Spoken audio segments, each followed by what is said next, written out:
People of God, y'all doing all right? I'm doing fine. This is a Sunday evening, and I want to talk about this trade thing.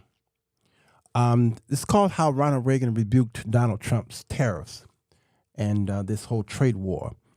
It is wonderful American history, and I'll never forget our history because, you know, we are deemed to repeat it.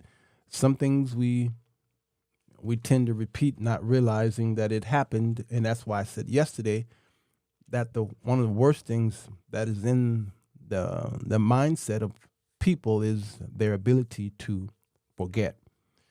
But you should be remembering so that you won't find yourself back into a mess.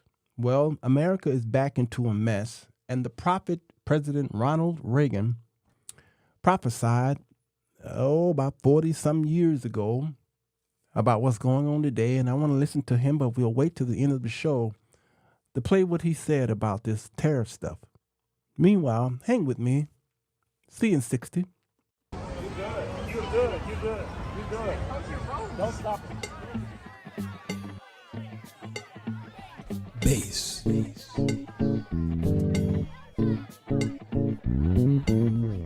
the show that will get you thinking, and where the topics are hot. Feel free to comment whether we agree or not, 'cause he's got something to say. Sirwalterj. Sirwalterj. He's got something to say. Sirwalterj. Sirwalterj. Report live 7 days a week, always on time, but this time is not free. Sirwalterj, always on fleek. Latest trending topics, how you jumping out your seat.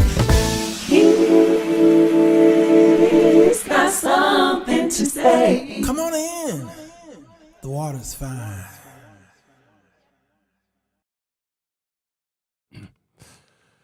Hello, everybody. Sirwalterj Show. I'm here. It is the evening edition, weekend edition, baby. Hi, everyone's coming in. Water's fine.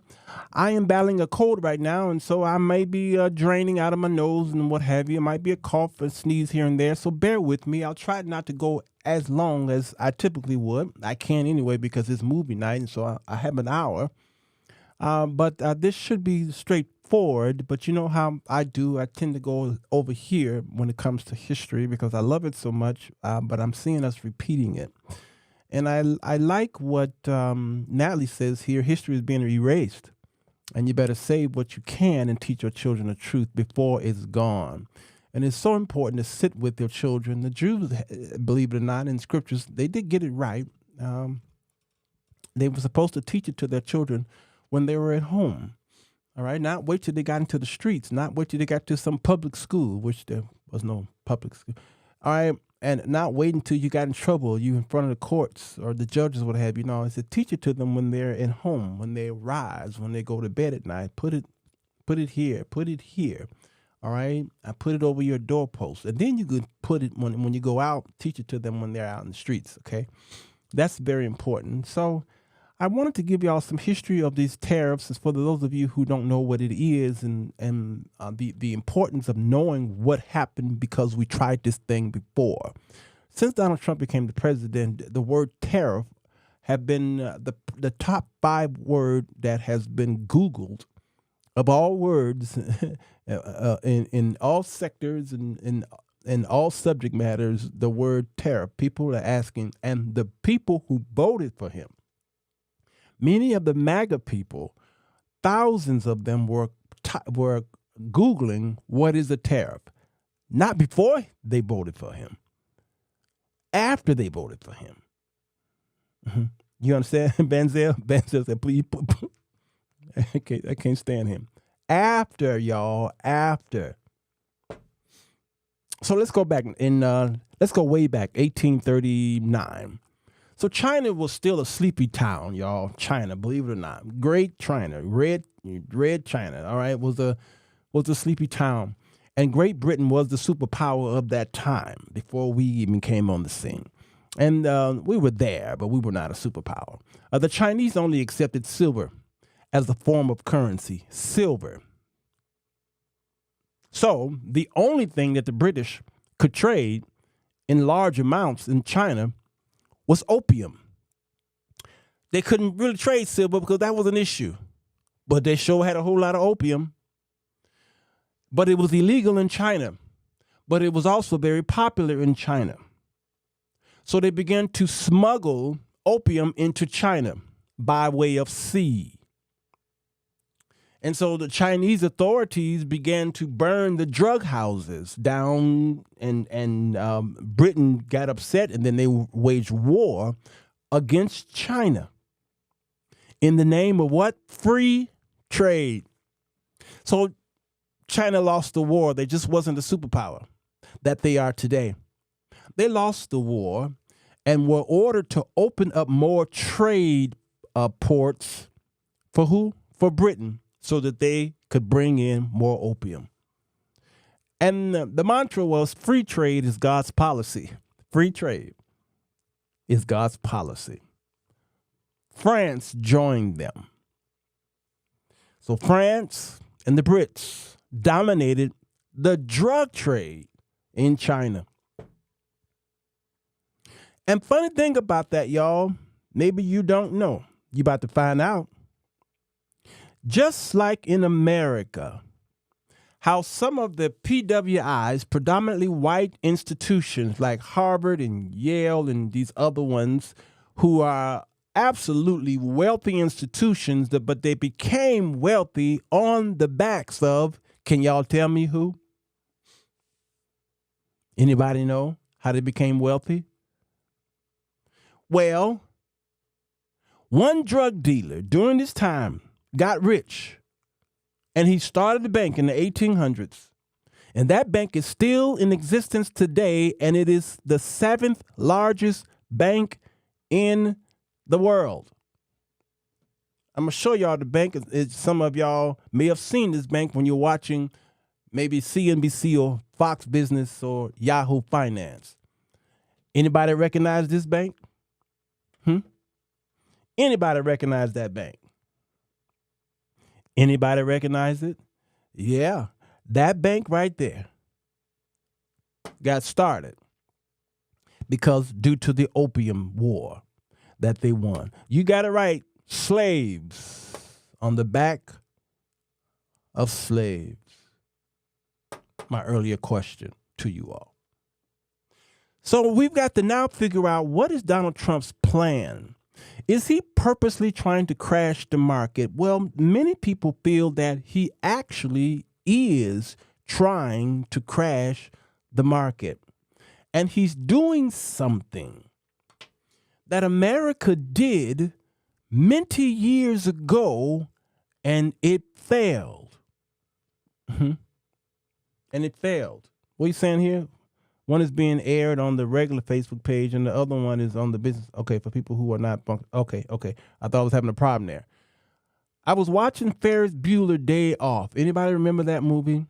It was shot here in Chicago in the 1980s. It's a cult classic for me, many others. Okay, especially those of us who live in Chicago. And I remember the teacher saying, Bueller, and he was taking attendance. And he was giving a history lesson on tariffs. And it just dawned on me today. And so I found the piece, the video. I'm going to play it now. If you are watching it, this show later on after we're done, the video might not be there, because if this is copywritten, then YouTube is going to make me take it down or what have you. All right. But those of you who are live, you'll be able to watch it now. If not, you can go to the same source that I went and found it. Listen very closely to this. In 1930, the Republican-controlled House of Representatives, in an effort to alleviate the effects of the, anyone? The Great Depression, passed the, anyone? The tariff bill. I'm going to stop it just in case, because they allow you to get a few seconds in. The Hawley-Smoot Tariff Act, which anyone raised or lowered? Raised tariffs in an effort to collect more revenue for the federal government. Anybody remember this scene? I remember it like it's yesterday. I didn't have Google, but I remember this scene, and that thing kept resonating in my head for most of my life. I didn't know what it was. Did it work? Anyone? Anyone know the effects? It did not work, and the United States sank deeper into the Great Depression.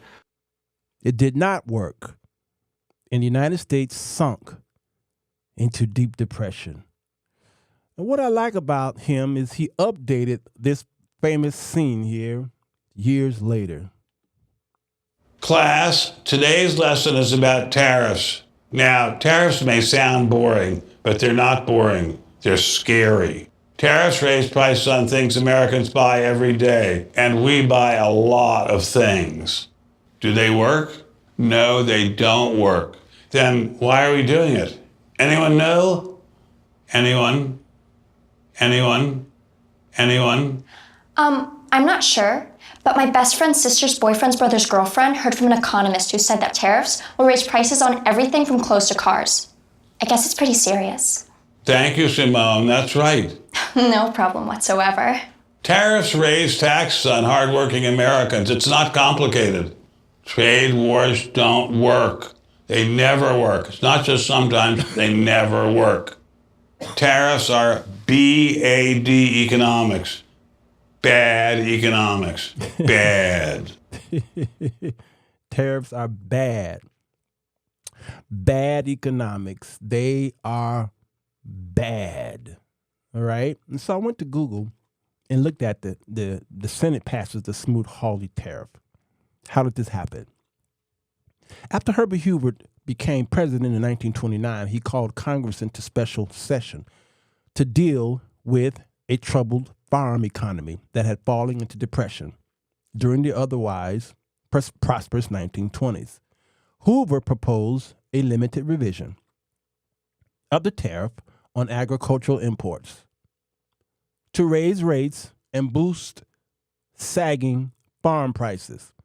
He then made the tactical error of trying to distance himself from the tariff debate, which is what Donald Trump did. He put it on, then he said, pause. He put it back on with Canada, China, Mexico, and then he took it back off. Then he put it back on.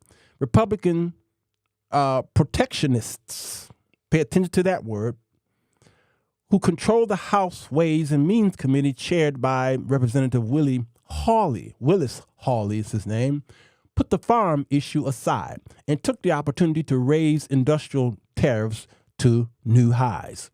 Hoover's failure to object encouraged other economic interests to lobby the Senate Finance Committee.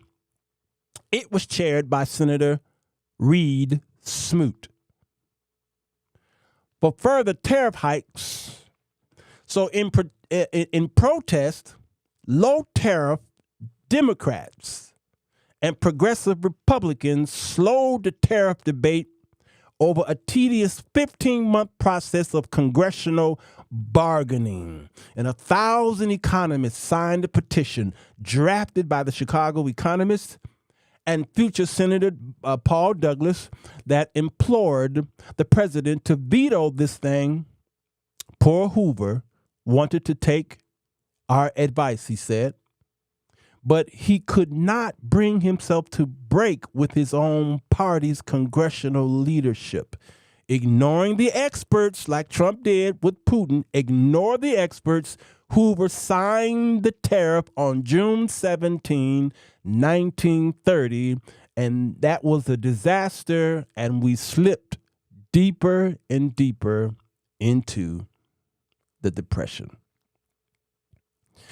Again, if you don't know the history, you are obviously going to repeat it. And that's what's happening right now. Every stock market crash have a cause. And there are usually a few reasons for this cause. Trump's trade war, unlike China and Great Britain back in the 1800s, is not about drugs. For fentanyl and Canada comes over Canada's and the United States border, they said they weighed how much fentanyl came over, and they came up with like 40 pounds. 40 pounds. Him crying about the drugs was a red herring. Tariffs sound good on paper, and it encourages American commerce. It really does. But at the cost of hurting regular Americans in the pocket. So what's going to happen around the world, though? Well, anybody ever heard of BRICS? BRICS? It's about to help the United States stay isolated.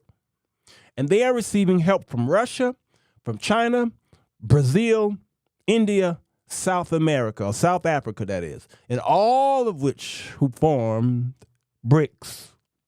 Other countries are about to look elsewhere for their business. Pushing America into isolation is the foundation of many of these men who are in power right now, and they come from Europe. They just happen now to serve in Congress and serve as presidents of the United States and what have you, and they're serving here, but they are the children of those from Great Britain. The fear in this is that the United States will know how, I would say, black communities feel. Isolation. Unable to self-sustain itself. There would not have been a need for black people to boycott Target and Walmart if we built our own Target and our own Walmart. What do I mean by this? African Americans wanted desegregation. But while we were segregated, we actually were doing fine. Black Wall Street was popping up in many major cities. Black people lived in certain areas of that city, and they were doing fine. I remember going to the grocer, and the black man owned the store, the meat man. I remember the black doctor coming to our house, and this was as early as the early 1970s, you all. Everything we needed was in our neighborhood. Black people serviced black people. Okay? Something happened where we felt that we needed to mesh and be, out there and trying to, shop at the white stores and what have you. But you can't trust some people. You can't trust some people. Why? Because when you break up something that is so good and that is working in commune, like communism, socialism, when it's working, it's working. And when you open up to free trade and open up to desegregation, the mentality is not there with mankind, and we don't know how. So what happened with the black community is that we opened up the floodgates and we decided to leave our neighborhoods to shop in other race of people neighbors, hoods, that is, okay? I know there's only one race, human race, but we decided to do that. And what happened was we left the black shops in our neighborhoods to suffer, to struggle. So the black shops had to raise their prices to where they just couldn't stay open long because you all were not shopping. You were not. And that caused other, like the Asians, to come in, whether they were Chinese, whether they were Japanese shops, or whether they were Indian shops, all right, to come in to our neighborhoods, which made it difficult to find black businesses in our own neighborhoods. So the United States built its empire on its own backs. And this is why they decided not to enter into World War I because the mantra was America first. That didn't last very long. Then came America first, and it was more popular during World War II. We can't get in. We don't want to get in. Let the Brits do what they do. We'll give them some help, but we're not jumping in that war. And how do we get in the war? The Japanese came over and bombed Pearl Harbor, and that's the only reason why we jumped in that war. And once we jumped in that war, from that moment on, Pearl Harbor is the reason why the United States became a superpower. Because then we opened up our borders, import, export. We were doing a little bit of that. We had already been doing a little of that. But oh boy, did we connect ourselves with our allies. And we became more powerful. And that's why today we are the superpower of the world. But superpowers only last for so long. You understand? So America has always been about America first. Trump didn't start this. But it is dangerous now because you can't sustain this. America first. Everything we got is tied to something else. Y'all understand? So in world history, nations who relied only on themselves either starved their own people or they crumbled. Notice, if you do a Google search on isolated nations, those are places you can't visit. You would never want to do a vacation there. Matter of fact, let's do a Google search. And some of these nations you recognize.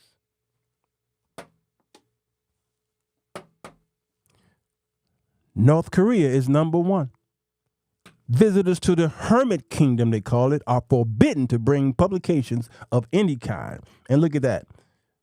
As far as outside, internet, social media, 0. Z to the row. You got Somalia, Myanmar, number 3, Madagascar, Burundi, maybe that's how you pronounce it, and some of these that you know, the Democratic Republic of Congo, Niger, it goes on and on. Isolated countries do survive, but at the cost of starving their people and at the cost of fascism, at the cost of killing their own people. And you get these straw men, these strong men, that is, like a Mussolini and a Hitler, and so many of them who were killing their own people. Isolation is dangerous. Well, the United States, through certain strong men like a Donald Trump, wants isolation. Yet he wants to dip into the pool of international trade. America is literally walking and driving on top of a lot of oil. We got more oil in America than most countries around the world. We sure do. But we need the other nations because we can't use our oil due to bureaucracies and things that are chained up, and the wealthy and the international trade that we got into. And that's the problem here. You got into international trade and you can't get out. So we got all this oil and we have to send it out for our oil to be refined because we don't really have the capacity to clean the oil up and make it ready for your automobiles. This is the kind of history that needs to be taught in schools because you all are going to vote in office somebody who don't know this kind of history and tell you, drill, baby, drill. Okay, you can drill, all right. and stop importing oil and what have you. You can drill, but you can't do nothing with it because you don't know what you got up under your ground. We need other nations to help us with it. And then we've got all this oil tycoons who's got America by the kahunas. So uncertainty is the killer of wealth. If America leaves NATO, Russia will march into Europe. America is the police of the whole world. America pay more fees, more dues per capita than many of the other nations. And this is why Trump is crying the way he's been crying since the early 1980s. He's been saying the same thing. One thing I know about Trump, he never changed. He's got the same rhetoric today than he did in 1985. Same rhetoric. All right? That the other nations are not paying their bills like America is. And that's why he'll down talk America, because he feels that we're being treated bad and because we're doing this to ourselves. And in many cases, he's correct. So if he pulls us out of NATO, it's like pulling the police out of your town, like you all try to do through Black Lives Matter, defunding the police. Russia will invade Europe. That's guaranteed. And Europe will then need to show up its military force. But that's going to happen at the risk of the stock market. Y'all better hear me, because everything is wrapped around money. Money. Money. Especially white folks' money. It's wrapped around money. And the stock market is tied to the whole world. Money.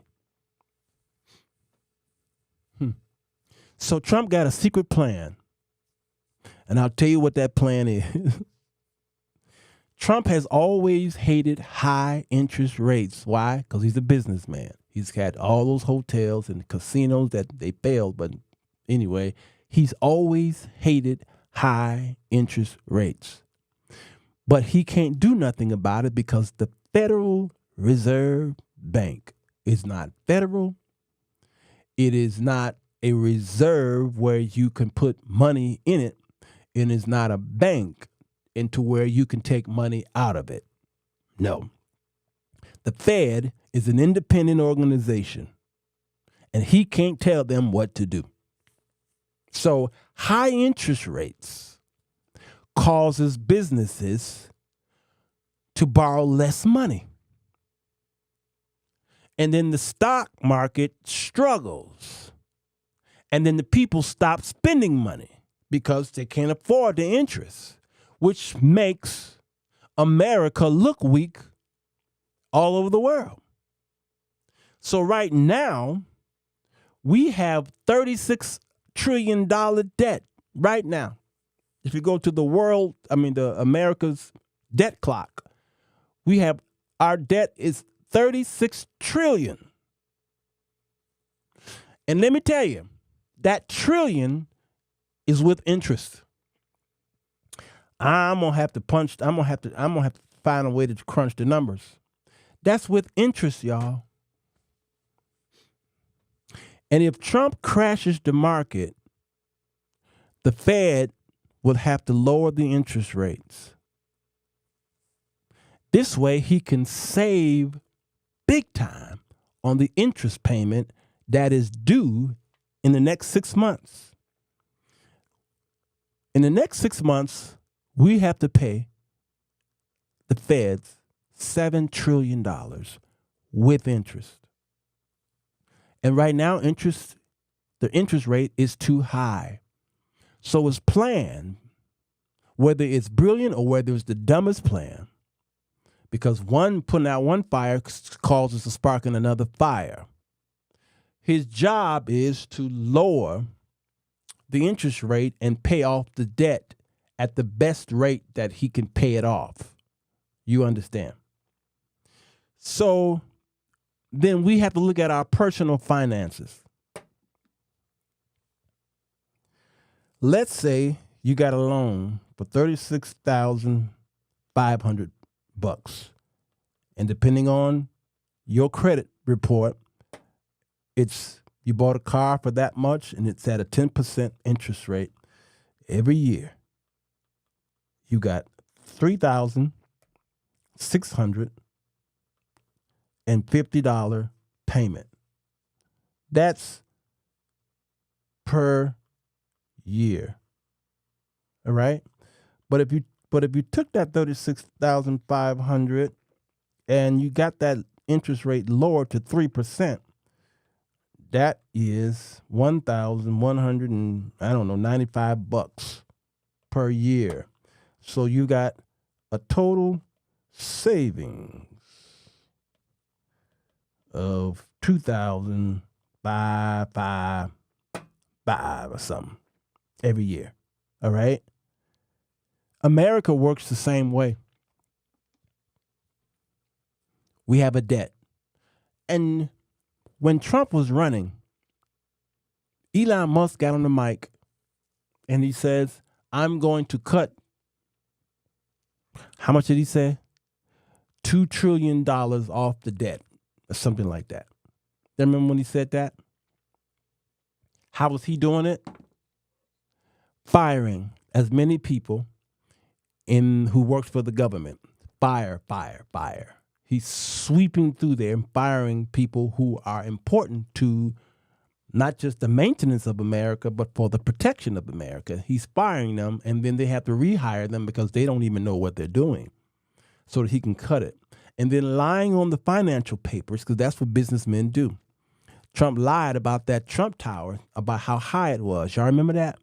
Well, he continues to lie, and lied through Elon Musk, saying that they saved all these billions of dollars and spending in a certain area, and they come to find out that it wasn't billions, it was actually millions in waste.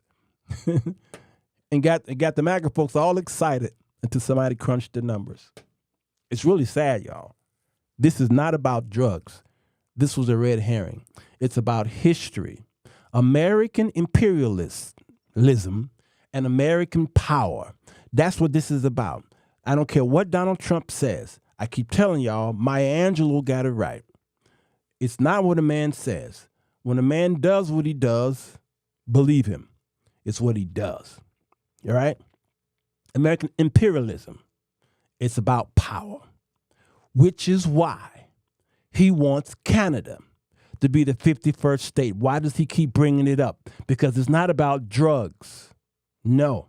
It's not about free trade. No. It's about power. It's about ownership. And this is the fabric of the United States. That white woman with that pad, that book in her hand, Manifest Destiny. And as they were going west, as y'all, the map that y'all have seen in your history books, it has always been about power. He wants Greenland. Why? Because it's about power. He wants the Panama Canal. Why? Because it's about power. This is not about drugs. You have been lied to and you believed it. America First have been the rallying cry for white racists and supremacists forever. Y'all understand what I'm saying? I'm going to prove it to you. What does this say? It says, America first. One God, one country, one flag. And look what he went. He went home and got his wife's sheet. It has always been about American white power. And here's the coin. America first. Ku Klux Klan. Always been about that. Here's the ring. America first. Why did Donald Trump bring that up in 2016 while he was giving his inauguration speech and what have you? America first, America first, America first. America first in itself is a dog whistle because it's not about America first. What it actually is America only. You've got to hear past the rhetoric and look at what a man does, not so much what he says. It's not America first. It's America only. I'm gonna go and see if I can find America First on here it is on Wikipedia. America First refers to a populist political theory in the United States that emphasizes the fundamental notion of putting America first, which generally involves disregarding global affairs and focusing solely on domestic policy in the United States. This generally denotes policies of non-interventionists, American nationalists, and protectionists trade policy. Remember I told you to remember that word? Protectionist policy. And the term was coined by President Woodrow Wilson, one of the most racist presidents in American history. Woodrow Wilson. And I believe it was Woodrow Wilson who allowed that racist movie to be played at the White House. The first movie to be played at the White House was the racist movie where the Ku Klux Klan won. And this movie called, what was it called, y'all? American something. What was the name of that movie, you all? It's at the tip of my tongue. One of the greatest racist presidents we had. And I know the first couple of them owned slaves. But in modern history, the birth, I think it's called Birth of a Nation or something. Thank you, Robbie. The Birth of a Nation. He said he loved the movie. Woodrow. In the 1916 campaign that pledged to keep America neutral from World War I, America First, a more non-interventionist approach gained prominence in the interwar period, and it was also advocated by the American First Committee, a non-interventionist pressure group against U.S. entry into World War II. Over 100 years later, this is Wikipedia saying this, Donald Trump used the slogan in his 2016 presidential campaign and presidency, emphasizing the U.S. withdrawal from international treaties and organizations in the administration's foreign policy. And some media critics have derided Trump's use of the American First policy as, look at this, America alone. I didn't even know Wikipedia was going to say this. They're calling it America alone. I said America only. It's the same. America alone.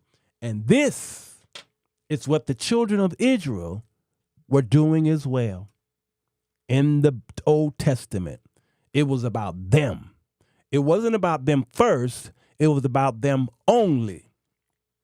And the disciples who were with Jesus were bigots, and they were xenophobe, if you can even, yeah, you can, xenophobe, because racism was not the term. Racism is a misnomer. It's not really the proper word to use. Racism, what have you, it's difficult to define because there's only one race. But they were bigots, and this is why when Jesus came, when he was with them, they were like, "Hey, thank you, Robin, D.W. Griffin." They were like, you should. Aren't you setting up your kingdom right here? Because they wanted to take over. They were already pissed off at the Greeks, and then the Romans were at this time. The Romans were in charge. Here's this guy again. Okay. The Greeks were still around, but the Romans had taken power. These two legs here, they had taken power, and they was rocking the Jews to a point where they was like, we can't do this anymore. When Jesus came on the scene, they was like, you're going to set up your kingdom and kill everybody, wipe them out, and set up your Jewish kingdom. That is America. That is America. History repeats itself. Yep, The Birth of a Nation was screened at the White House on March 21st, 1915 during Woodrow Wilson's presidency. Thank you, Nathan Grant. I'm glad somebody is fact-checking me. Yes, Elaine, Trump has used a lot of Reagan's slogans. And even though he was using Reagan's slogans, Reagan is getting ready to rebuke him. I'm going to play it, and I'll end the show. All right? I'll end the show. Let me restart it so that I won't get into movie night, which is going to start in a few minutes. It's 5 minutes long. If you got something to do, bye-bye. We're going to sit here and listen to Reagan talk about tariffs, a Republican man, and how dangerous it is. And he's going to bring up Bueller. Bueller. This is 1987, April 25. He did a radio address, which is who Roosevelt would do these fireside chats. Presidents don't do radio addresses anymore. Can you imagine Trump doing radio addresses? They don't do them anymore. I wish they did, because I listened to them. Let's see if this is going to play. Okay. My fellow Americans, Prime Minister Nakasone of Japan will be visiting me here at the White House next week. It's an important visit because while I expect to take up our relations with our good friend Japan, which overall remain excellent, recent disagreements between our two countries on the issue of trade will also be high on our agenda. As perhaps you've heard, last week I placed new duties on some Japanese products in response to Japan's inability to enforce their trade agreement with us on electronic devices called semiconductors. Now, imposing such tariffs or trade barriers and restrictions of any kind are steps that I am loath to take, and in a moment I'll mention the sound economic reasons for this, that over the long run such trade barriers hurt every American worker and consumer. But the Japanese semiconductors were a special case. We had clear evidence that Japanese companies were engaging in unfair trade practices that violated an agreement between Japan and the United States. We expect our trading partners to live up to their agreements. As I've often said, our commitment to free trade is also a commitment to fair trade. Mm-hmm. But you know, in imposing these tariffs, we were just trying to deal with a particular problem, not begin a trade war. So next week, I'll be giving Prime Minister Nakasone this same message. We want to continue to work cooperatively on trade problems and want very much to lift these trade restrictions as soon as evidence permits. Let's do this because we're trying to fix one little problem, but I want to release it, get rid of it. That is not what Trump is saying. He doubles down. It's 10%, then it becomes 25%, then it becomes 50%, then he went to 200%. And even though the other nations relinquished, he kept a lot of them on there because he is about power more than anything. And then use a dog whistle saying it's about drugs. I can't believe I'm praising Ronald Reagan for this. Another racist man, but I can't believe. I liked Ronald Reagan when I was young. I actually liked him. And I knew he had some issues with black folks. I know he did. I never met a man I didn't like. We want to do this because we feel both Japan and the United States have an obligation to promote the prosperity and economic development that only free trade can bring. Now, that message of free trade is one I conveyed to Canada's leaders a few weeks ago, and it was warmly received there. Indeed, throughout the world, there's a growing realization that the way to prosperity for all nations is rejecting protectionist legislation and promoting fair and free competition. Protectionist legislation. You hear that word? Now, there are sound historical reasons for this. For those of us who lived through the Great Depression, the memory of the suffering it caused is deep and searing. Yes. And today, many economic analysts and historians argue that high tariff legislation passed back in that period, called the Smoot-Hawley Tariff, greatly deepened the Depression and prevented economic recovery. You see, at first, when someone says, let's impose tariffs on foreign imports, it looks like they're doing the patriotic thing by protecting American products and jobs. And sometimes for a short while it works, but only for a short time. What eventually occurs is, first, homegrown industries start relying on government protection in the form of high tariffs. They stop competing and stop making the innovative management and technological changes they need to succeed in world markets. Mm-hmm. And then, while all this is going on, something even worse occurs. High tariffs inevitably lead to retaliation by foreign countries and the triggering of fierce trade wars. Wow. The result is more and more tariffs, higher and higher trade barriers and less competition. Yes. So soon, because of the prices made artificially high by tariffs that subsidize inefficiency and poor management, people stop buying. Yes. Then the worst happens.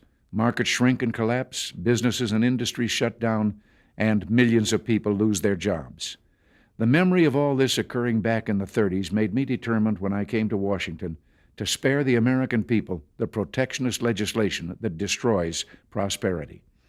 Now, it hasn't always been easy. There are those in the Congress, just as there were back in the 30s, who want to go for the quick political advantage, who risk America's prosperity for the sake of a short-term appeal to some special interest group, who forget that more than 5 million American jobs are directly tied to the foreign export business, and additional millions are tied to imports. Mm-hmm. Well, I've never forgotten those jobs, and on trade issues, by and large, we've done well. In certain select cases, like the Japanese semiconductors, we've taken steps to stop unfair practices against American products, but we've still maintained our basic long-term commitment to free trade and economic growth. So, with my meeting with Prime Minister Nakasone and the Venice Economic Summit coming up, it's terribly important not to restrict a president's options in such trade dealings with foreign governments. Unfortunately, some in the Congress are trying to do exactly that. I'll keep you informed on this dangerous legislation because it's just another form of protectionism, and I may need your help to stop it. Remember, America's jobs and growth are at stake. Until next week, thanks for listening, and God bless you. And there's his wife behind him. Y'all see Nancy behind him? Nancy was always there. Nancy ran the White House and the country. And when he started to lose his mind, she was his voice. And Proctor said that old Jezebel with her Ahab.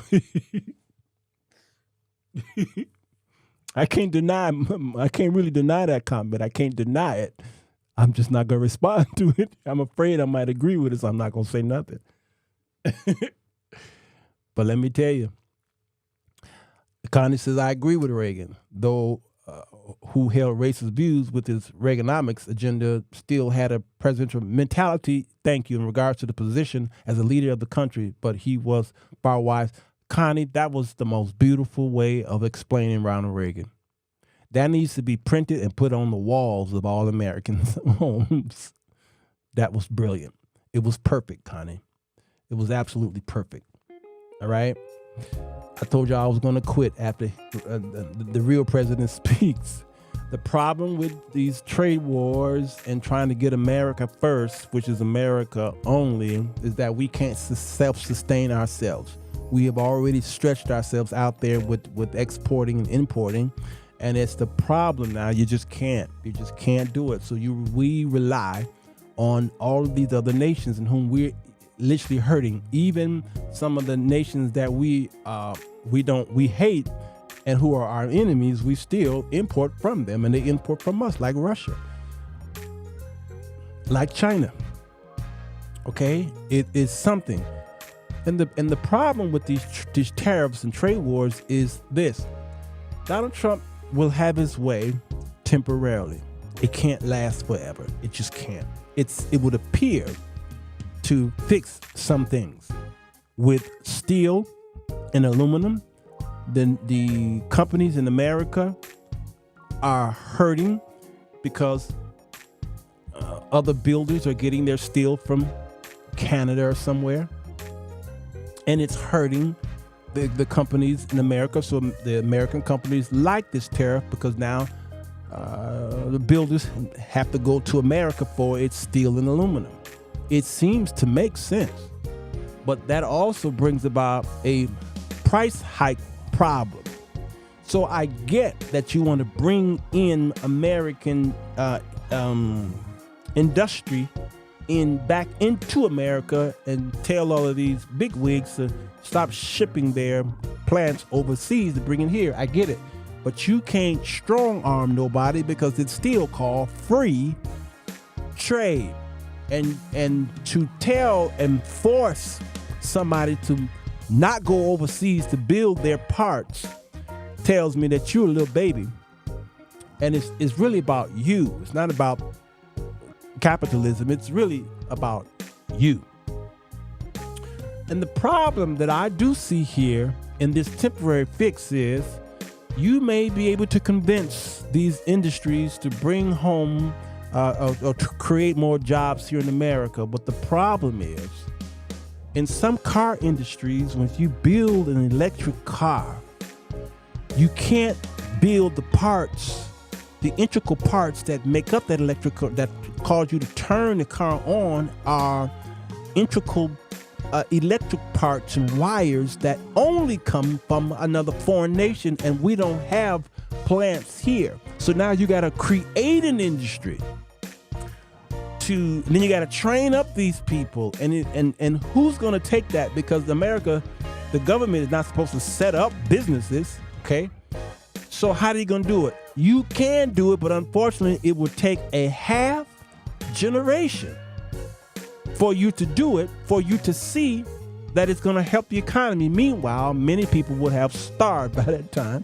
Many companies would have gone out of business, and our taxes will be high, and it's just a headache.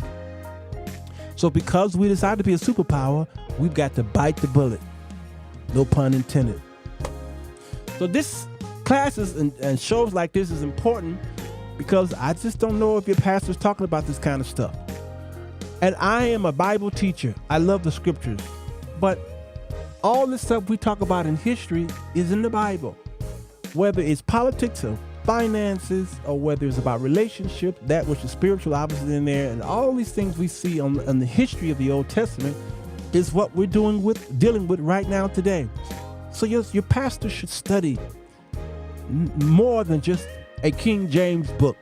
I thank God for Moody Bible Institute, because the prerequisites, the classes that I'm learning, that I have to study, are things that are dealing with what's going on today, with the economy and history. All these things will help me be a better evangelist, a better minister, a better elder, a better Bible teacher, and all these things. So I purposely made sure that I took these history classes on the economy, what have you, at a Bible school, so that I can better equip my people who are living in the world, although they're not of the world. It's important, y'all. So rewind the show if you feel like it. If not, we'll move on to talk about something else. Samantha, my dearest cousin, they should have thought about this when they started outsourcing job 2007 to China and all. Yep, Samantha, there you go. Should have thought of it. It's too late. So China's economy will start to boom, what have you, and our guys went over there, did what they did, and it took away like the black community. It's difficult to find black businesses in my neighborhood, because soon as we opened the door to desegregation, Martin Luther King, who said, "I have a dream" in 1963, and by the time 1968 came, he said, "I pushed my people into a burning building." Should have stayed in the neighborhood. I gotta go, y'all. It's movie night. 8:30, about 5 more minutes from now. Go over to patreon.com. Sirwalterj Jones Show movie night is going on over there. It's called, it's Gene Hackman, y'all, The French Connection. It's a great movie.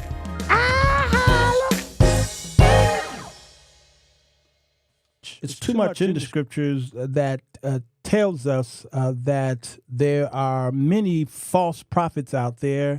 Many scriptures here dealing with false prophets, all right? Whole bunch of them. You see this? The Bible talks about false prophets and false teachers and foul spirits and lying spirits. We can do a commercial on and on. I mean, it's a lot, y'all. Look. Oh my goodness. Which tells me that there's something there. Why is the Bible speaking so much about the falsity of a particular gift called prophecy? Because it operates so strongly in the church, and it misleads so many people, and it misleads them straight to damnation. But sometimes what God will do is he will deal with the so-called prophet himself. God will remove him.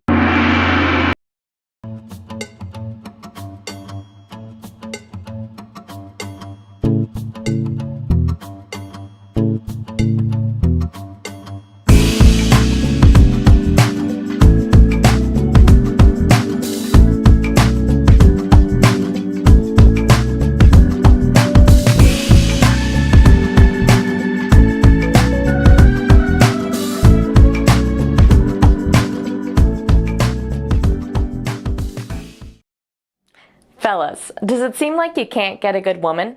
Ladies, wonder why you can't keep a man?